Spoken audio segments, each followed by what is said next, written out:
Yes. Yeah, yeah. Yes. Hmm.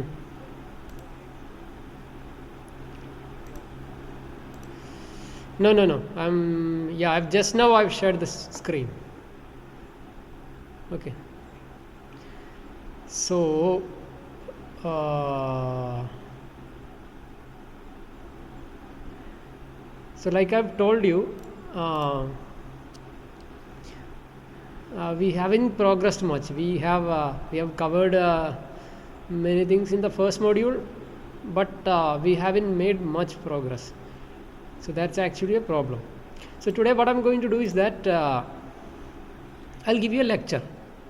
So the lecture is about 1 hour 15 minutes long,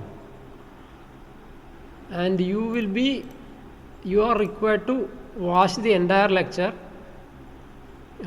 in 1 week, and we will have some sort of assessment in the next week, maybe a quiz, or in the live class we'll have a discussion.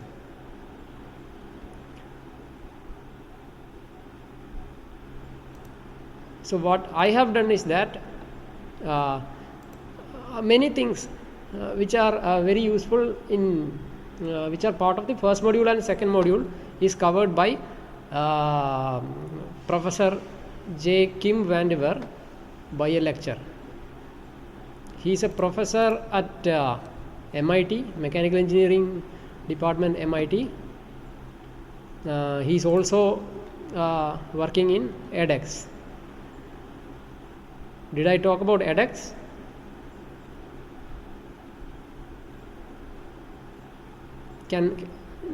No? Oh, yeah. Then I should.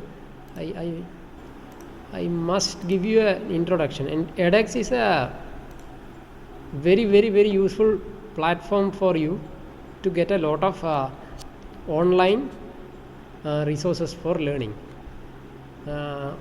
So edX is basically a platform created by top universities of the world like MIT, Harvard, Berkeley, etc.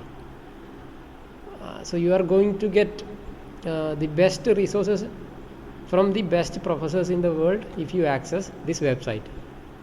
It's really, really great. From mechanical engineering, you have so many courses. These are all advanced courses. You have you can also get degrees from this website. That's you don't need to do, but there are many courses which are very useful to you.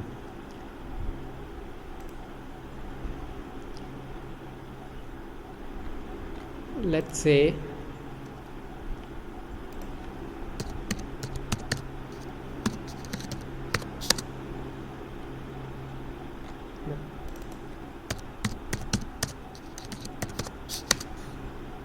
in mechanics there are several courses. I think introductory mechanics, there is one course called strength of materials, kinematics and dynamics, momentum and energy, rotational dynamics, simple harmonic motion, which is very, very important for vibrations, and so many other courses, mechanics. So you must visit this website and try to do some courses, and especially during the COVID season it can be such a useful place. So let's come to the point. So I'm going to give you this lecture by Professor Kim Vandiver, which is this one. So what I've done is that I have seen the entire lecture and I have prepared notes after watching the lecture. So I'll go through the lecture very quickly. Not through the lecture, I'll briefly describe everything mentioned in the lecture, and what you need to do is that within 7 days, by next week, whenever you are comfortable, whenever you are free, watch this lecture. That's about 1 hour long, a little more than 1 hour, and prepare notes, try to understand everything, and we will have an assessment next week. So we will either have a live class and I'll ask you questions, or we can have a quiz, online quiz, something like that. So I'm not going to do anything else. So I think this is the only way we can cover a lot of syllabus. You have any questions?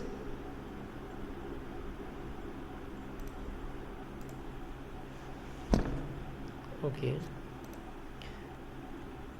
So what I have here is a vibrating body with mass m.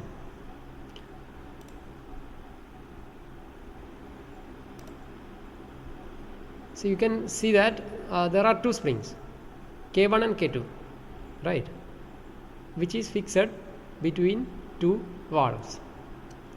And the first figure shows the uncompressed springs. So I have written not compressed, which at this point there are no forces in the spring in horizontal direction. And in the second case, what we have done is that we have placed a mass m, which has a length L. So these two springs are going to have a pre-compression, because you have to move the spring to either sides to make sure to accommodate this mass, because of which you will have a pre-compression.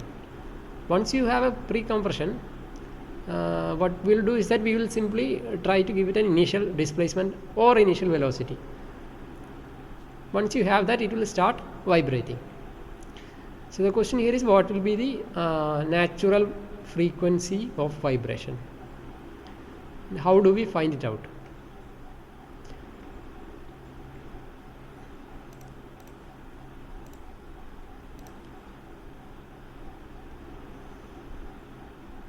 So here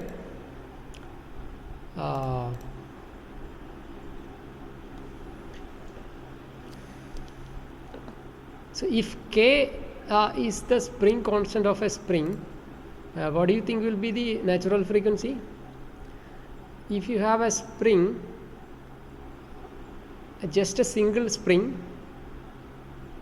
in which a mass m is connected and has a spring constant K, in that case what will be the natural frequency?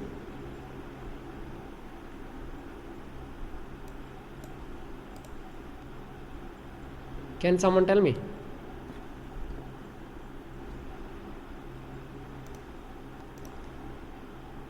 You have a simple spring.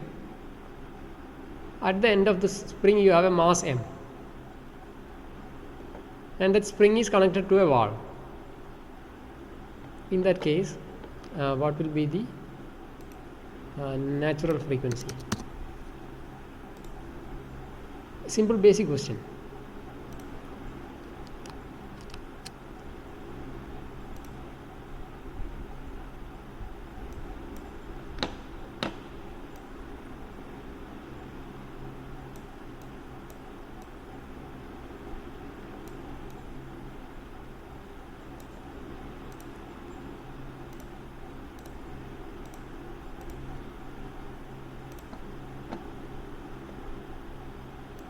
So you have a spring with spring constant K, which is connected to a valve.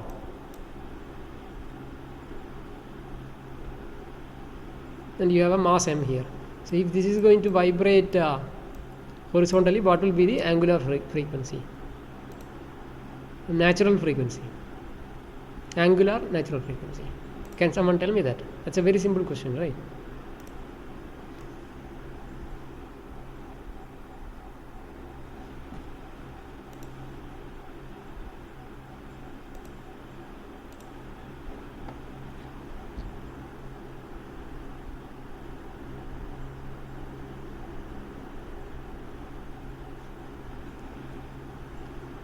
Can one of you tell me?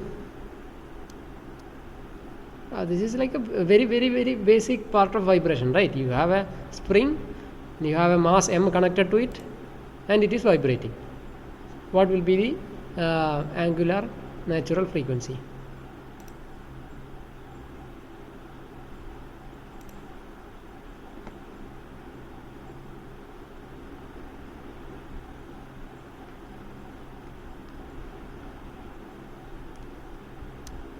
What does Pritham think? Can Pritham talk to me?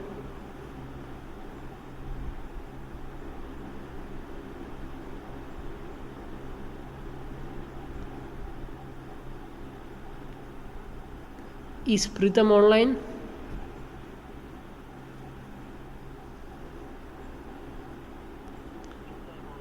Yeah. So what do you think the natural frequency of a spring when it is connected to a mass m?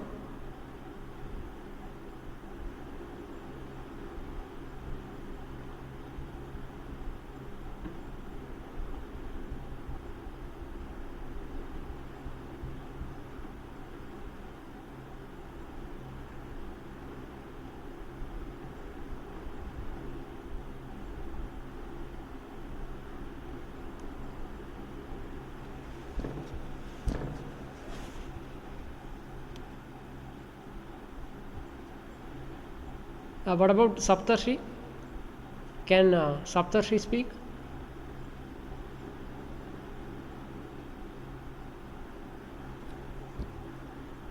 What do you think a natural frequency of a spring will be if it is simply connected to a mass m? The spring has a ah. Hmm. Hmm.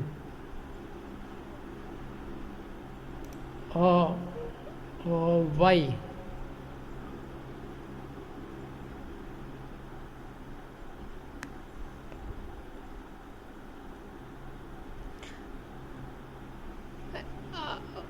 Okay, can someone else try to answer that question? You have a simple spring K on which a mass m is attached. This is a very basic case. Wall. Ah. Hmm.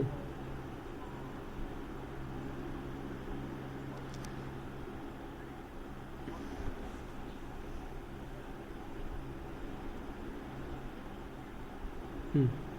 Hmm.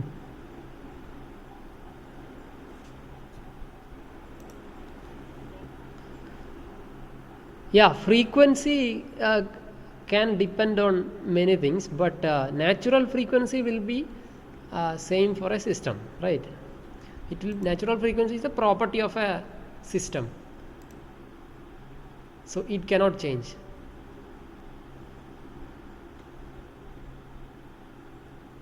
What about Kuldeep? Can Kuldeep speak?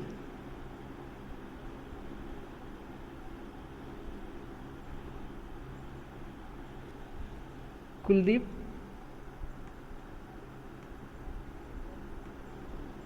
What do you think natural frequency of a spring mass system will be?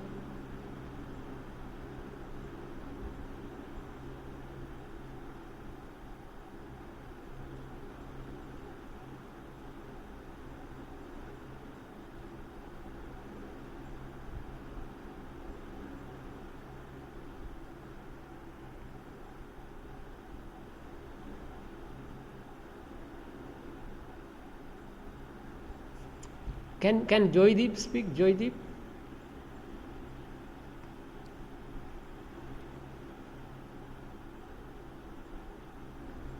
Is Joydeep online?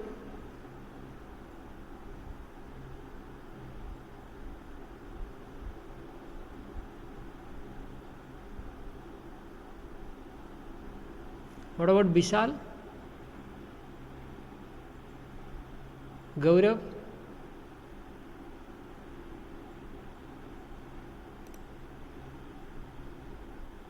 Bish-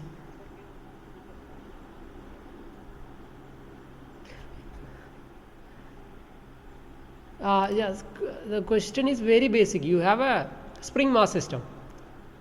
Spring has a spring constant K, and on that a mass m is attached. So we have talked about it so many times, and this is one of the basic idea in vibration.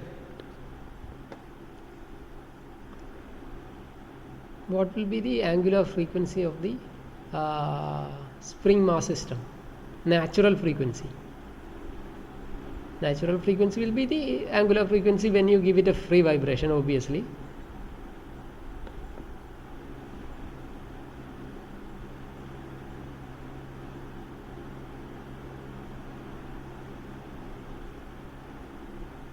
So I'm going to continue. You have such a system, and what will be the natural frequency of such a system? It is actually square root of k by m. That is one of the most common equation in vibrations. Not only very common, extremely basic, fundamental. You must have learned it from your school days. So without these basics, you cannot go forward. And I am really planning to go forward a lot within a couple of weeks. So you need to catch up. You need to make sure that you watch these lectures, refer these notes, and also refer the slides I give you. So once you have the system, how do you come up with an equation? You draw a free body diagram. How do you draw the free body diagram? You take the structure, remove all the supports, and mark all external forces on the mass. Here you have the mass M, and I have removed both the springs, and I have written the external forces on the mass. What will be the external forces? For a spring, external force will always be Kx, where K is the spring constant and X is the extension of the spring. Here, if mass has a length L, and if it is pre-compressed, K1 and K2 will move by a distance L by 2. Total length is L. So L by 2 for one spring and L by 2 for another spring. So in that case, the total extension will be total extension at any point if it vibrates will be K into L by 2 minus X and L by 2 plus X for two springs. If it is not moving at all, if X is equal to 0, what will be the external force? It will be K1X, K1 into L by 2 and K2 into L by 2. But once it starts vibrating, if X is given some value, in that case external force will depend on the value of X also. So from the left side it will be K1 into L by 2 minus X, and from the right side it will be K2 into L by 2 plus X. So that is the free body diagram. And from the Newton's second law, you know that net external force is equal to mx double dot. F is equal to ma. That is Newton's basic law, you know that. X double dot is nothing but acceleration. So net force is equal to net force acting on the body, which is K2 into L by 2 minus X towards right and K2 into L by 2 plus X towards left, which is why it is negative. So once you have that, you have what we call a governing equation, right? Mx double dot here, and you take this term to left side, and you take all constants to the right. So this is the governing equation for the system. So in the governing equation, variable is X. So you have second derivative of X here, and others are constants. So from here you can very easily get the natural frequency. Square root of K1 by K2 by M will be the natural frequency of this system. And you can find out natural frequency of any system using such a method. Come up with a standard equation, come up with the governing equation, and here I'll tell you how exactly you got omega in here. And anyway, equation will always be square root of K by M. So if K has a certain other value, K is nothing but the coefficient of X. So here total K value is K1 plus K2. So square root of K1 by K2 by M. That is the natural frequency. And right side is if you divide the entire equation by K1 plus K2, what do you get? K1 by K2 will be cancelled. On the right side you will have this term, and that has some significance. If you divide by K1 plus K2, X will not have a coefficient, which means X is now the actual extension. In that case, what will be the right hand side?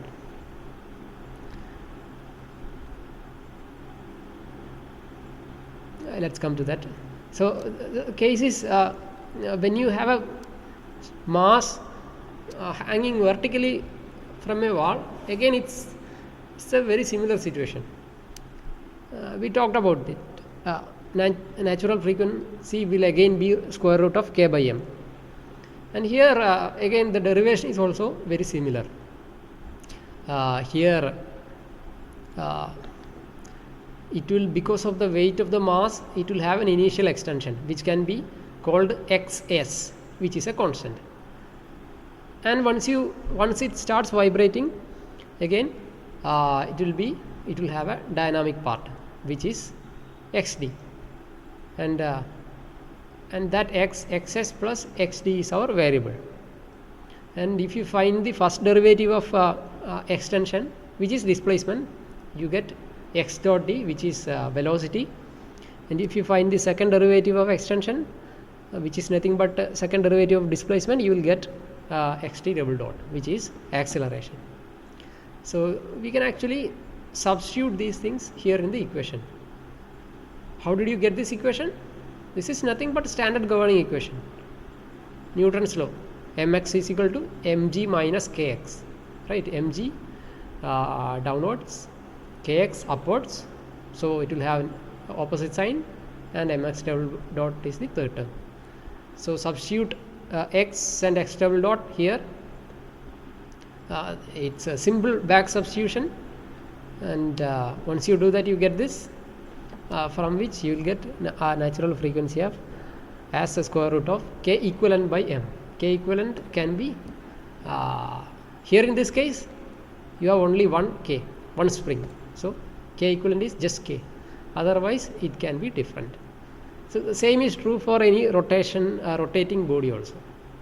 For rotating body, displacement will be replaced with angular displacement, acceleration will be replaced by angular acceleration, and spring constant will be replaced by something else. And what will be that? Force is equivalent to torque. And similarly, just the way you have F is equal to kx, for rotational motion you will have torque is equal to kt into theta, and that will be the constant for rotational motion. And mass will be replaced with mass moment of inertia. And what you do here is that well, I will not spend a lot of time explaining this. Okay, I will simply go through this lecture just to give you a fair idea, and you have to watch this detailed lecture to understand everything. So I am not expecting you to understand everything when I go through this lecture. Okay, so you don't have to worry. If you don't understand anything, don't worry. I am actually giving you a very brief introduction and then go through this lecture. And I will also give you my notes, and let's see how much you can learn by next week.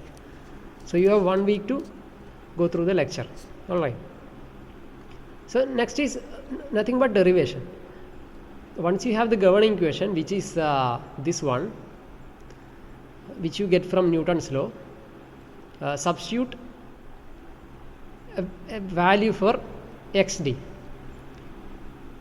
Xd is given as a into cos omega t. Why is it given like that? Because we know that for vibrations, the displacement will be sinusoidal. So you can use a cos term, sine term, or a cos term with phase difference, or you can use a into e raised to I theta, which is what is e into e to the power I theta. That will be cos theta plus I sin theta. So again it has sine and cosine terms. So you can use any combination of sine and cosine terms for the displacement. So in general you can write x of t is equal to a1 sin omega t plus b1 sin omega t. Here omega can be a constant and a1, b1 are some other constants. So putting this back into the governing equation, so here xt is given, x of t is given this value. See, simple substitution. And when you substitute it here, you have in the standard equation mx double dot plus k into x. So x can be given as such here for x, and you have to find the second derivative for x double dot. and simply give a back substitution and you will get this equation, which will be equal to 0. From there you know that this cannot be 0 all the time, because if you add up sine and cosine terms with some constant in it, it can't be 0 all the time. Hence this has to be 0. If this should be 0, omega n square should be equal to k by n. Hence omega n should be equal to square root of k by m, which is our natural frequency. Here it is natural frequency for free vibration without any damping. So hence it is called undamped natural frequency. So once you have, that's how you get the equation of natural frequency from the governing equation. So this is a very important formula. So once you have that, you can actually give in the initial condition. Initial conditions to get the full equation. So initial conditions can be at time is equal to 0, you can give an initial displacement. You can also give at time is equal to 0, you can also give a initial velocity. Both are possible. So in the governing equation you write the governing equation at give t in the cos omega t and sin omega t can be given 0 and x can be given x0, x dot can be given v0. In that case many terms will become 0, cosine and sine terms. Some of them will become 0, some of them will become 1, because you know the trigonometry, from which you will easily get this part. From that you can get the value of a1 and b1 and substitute it here. So again our simple basic case, here we are adding what we call a damping. When you add damping, what happens? We are adding damping and external force. In the simple case you had only mass. Here again it's a simple case, but we are also adding damping and external force. This is also something you have done in your school days. Then the governing equation will be mx double dot plus bx dot plus kx is equal to external force. How are you getting the governing equation? From the free body diagram using Newton's law. Mx double dot should be equal to external force minus kx spring force minus bx dot, which is force due to damping. That is the direct consequence of Newton's law. And again you can here for simplicity, if you put b is equal to 0 and external force is equal to 0, which means damping 0 and external force 0, you will get the same equation for natural frequency, which is omega n is equal to square root of k by m. And again just like the previous case, you can find out x of t. X of t will be a cos omega t plus b sin omega t. A value and b value can be obtained by giving initial conditions. It can be written like this also, a into cos omega t minus phi. We talked about phase difference in the previous classes. You know what is a phase difference. So you can use the phase difference here to rewrite the equation for the displacement. So if you do that, if this equation is written like this, you can, again this is simple trigonometry, you can find that a will be equal to this quantity and phi will be equal to this quantity. How do you do that? If you remember trigonometry, it is like square root of a square plus b square. It is like two sides of the triangle. It's like finding hypotenuse of a right angled triangle. If a is side, if a and b are two sides, and if c is the hypotenuse, then the hypotenuse will be square root of a square plus b square. Similarly, theta angle in the triangle will be tan inverse b by a. So that is the approach you use here. Again you have already done this, so I am not going through this. You are also supposed to go through the lecture to make this clear. So this can also be written using complex equation. So a cos omega t minus phi can be thought of as a real part of a into e raised to I multiplied by omega t minus phi. E to the power I theta is equal to cos theta plus I sin theta. Similarly, if you expand this and find out the real part, so a complex equation will have a imaginary part and a real part. So real part of this one will be a cos omega t minus phi. So this can also be expressed as a complex equation, real part of a complex equation. That is another strategy. So this is again the solution plotted here. Here omega t, this is not time, the x-axis is not time, it is omega t. And what is omega t? That is angular displacement, not time.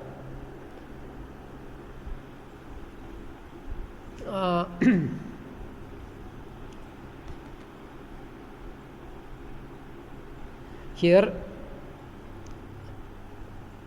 x of t is the displacement, so phi is the phase difference, a is the maximum displacement, which is, what is it called?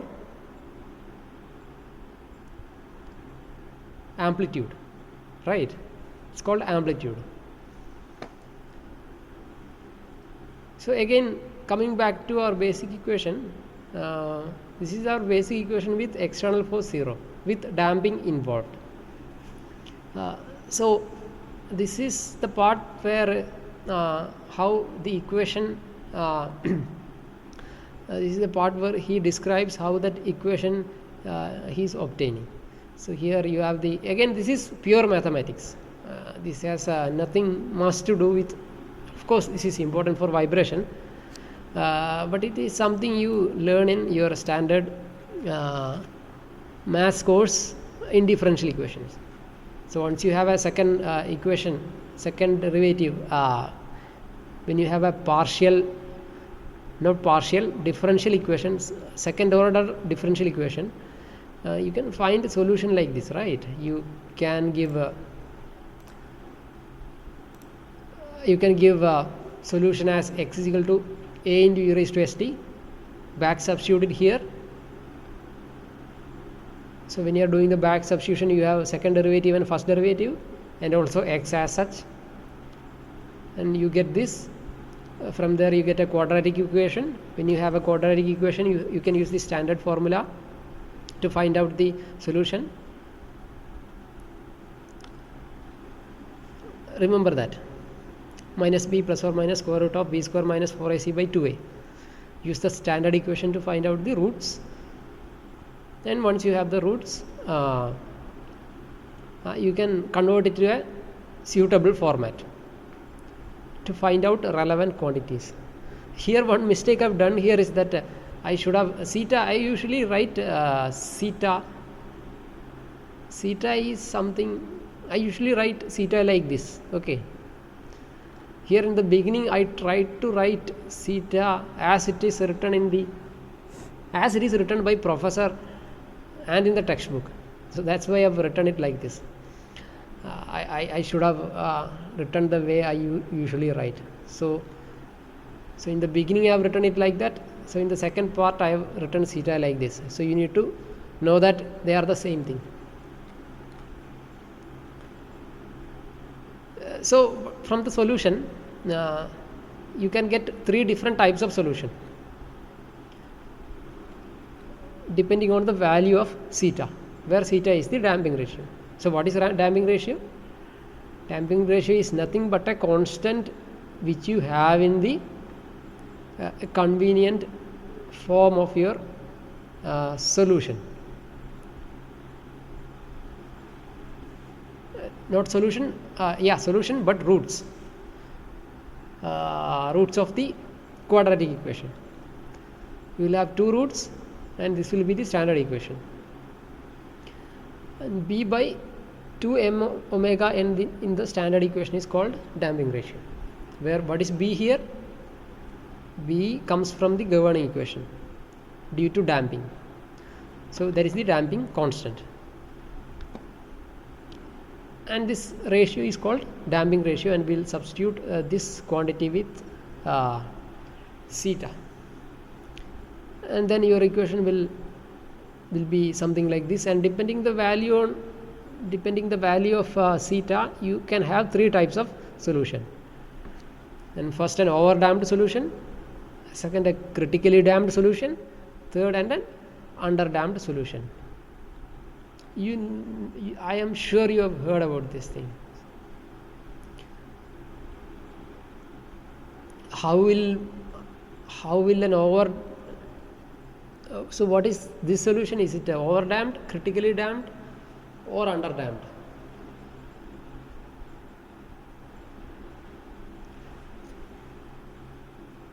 Just to make sure that you remember these terms, can someone tell me what are these? What are the three types of solution? Over damped, critically damped, and under damped. Can one of you tell me?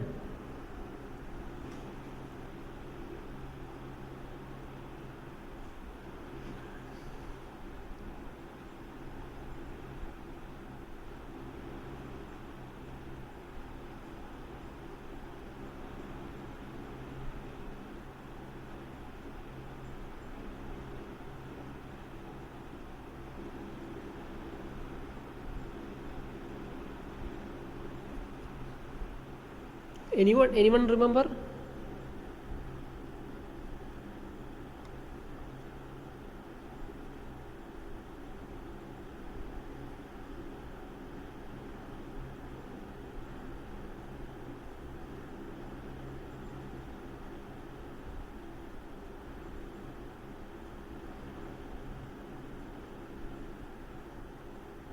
No one?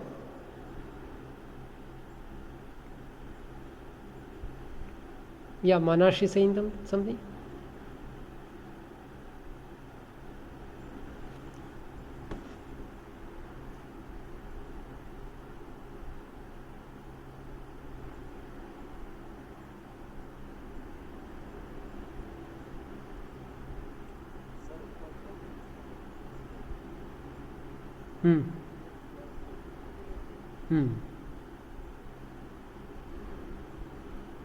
So what about the other three cases? Critically damped and under damped. What is the difference?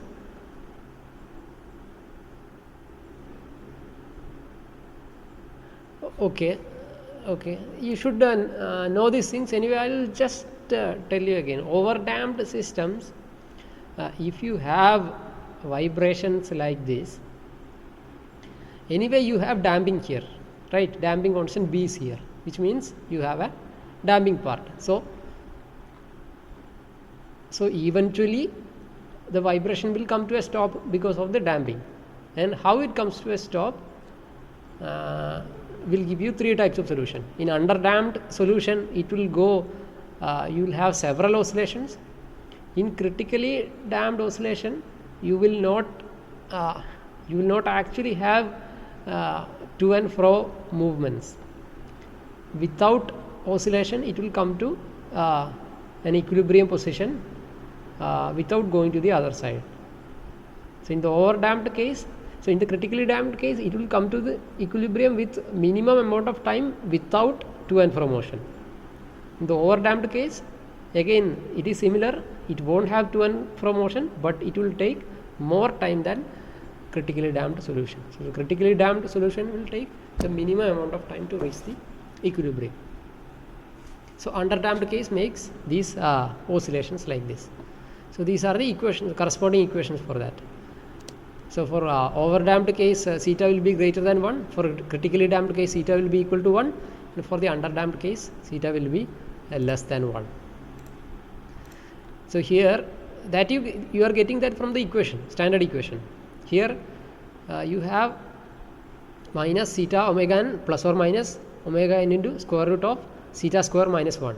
So here if theta is greater than 1, this is positive and you have a value here, which means you will have a certain type of solution. So, and if theta is less than 1, then in the square you have to find the square root of a negative number. For that, we need to use the idea of complex numbers. And if zeta is equal to 1, that becomes 0. So that is the third case. Then you have to use some other idea to find out the solution. So these are the three cases and corresponding solution. Again, that is pure mathematics.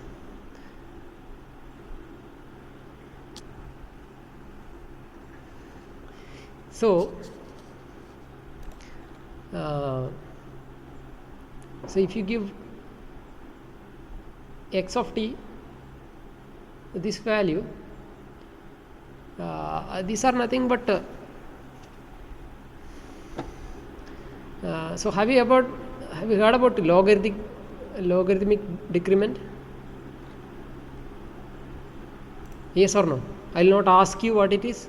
Can you just tell me? Have you heard about logarithmic decrement before? No. Anyone here heard about? I will not ask you what it is. Can you just tell me yes or no? Have you heard about logarithmic decrement before? Nobody.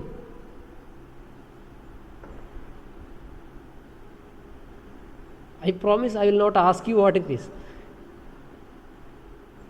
Can someone tell me if they have heard logarithmic decrement before? Can you please say yes?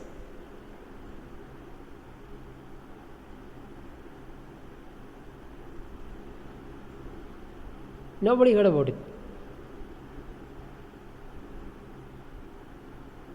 If what I understand is correct, you learn it in your 12th or 11th standard. Okay, that is nothing but the ratio of amplitudes in a certain time period.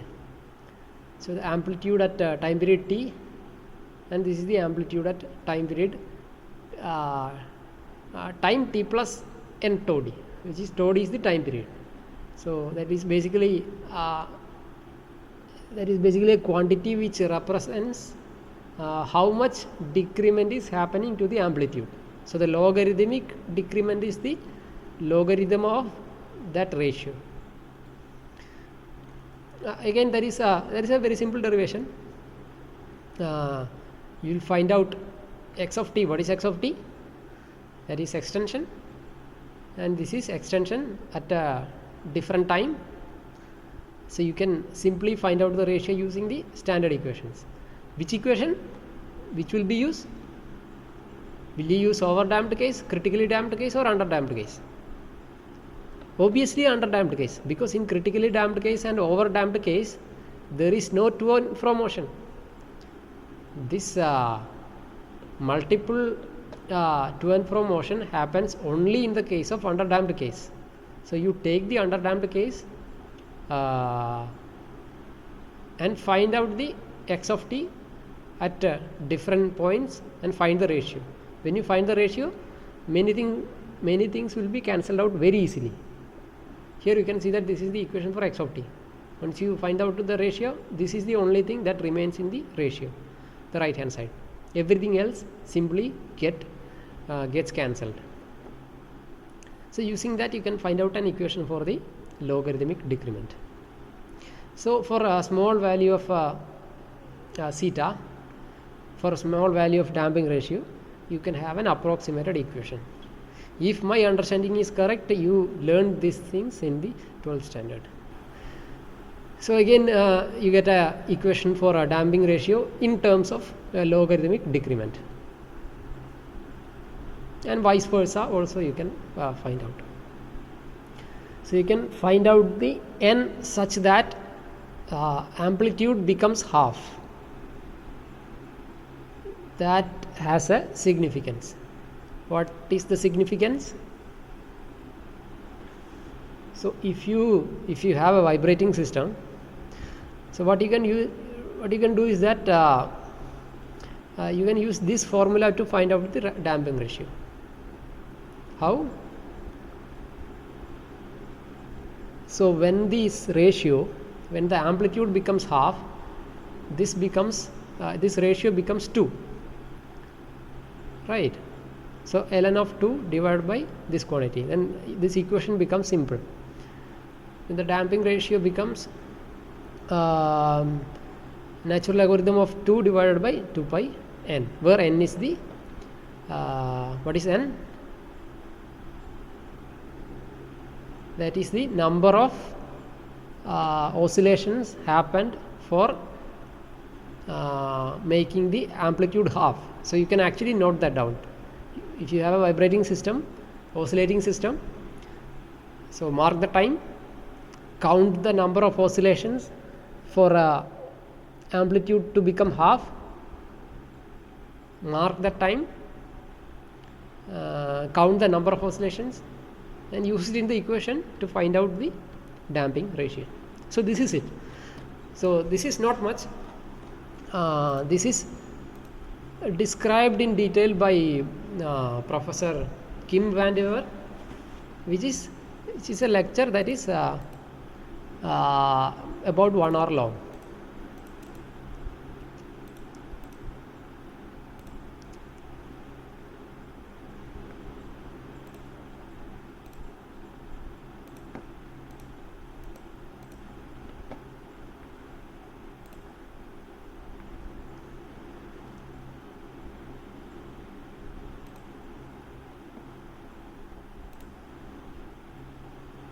So what I just told you is being described by this professor, okay, in detail. So he is one of the finest teacher in MIT. Such a great lecture to watch. So what you need to do is that watch this lecture. It's just a little more than 1 hour. Find out a convenient time by next week. Watch this lecture. And I will also give you my notes, which is not really necessary for you. I'm just I prepared this so that I can briefly explain to you what is being described in the lecture. So we will follow this idea. If it's working, we'll follow this, and we'll make sure that we can cover a lot of syllabus. And also next week I will either have a quiz or I'll directly ask you question to make sure that you've seen the lecture and you've understood everything. So is that clear? Do you have any questions?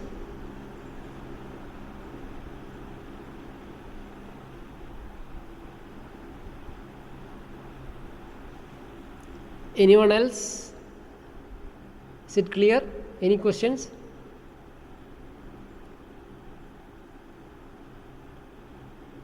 So you are all fine with the idea?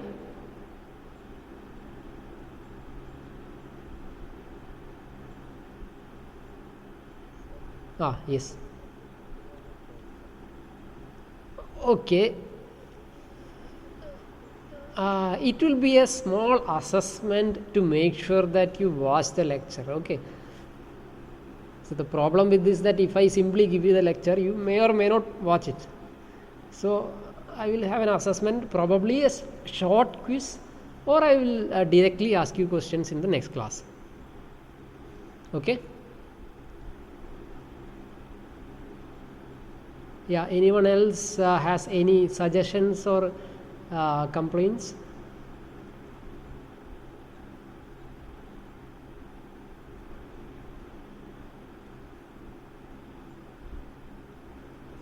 Okay, then we'll conclude and let's see how this goes. So we will meet next week. So you have 1 week to watch this lecture. So what I'll do is that I'll post this lecture in our Google Classroom along with the notes. Okay. Yeah, attendance. Can you just tell me your roll numbers?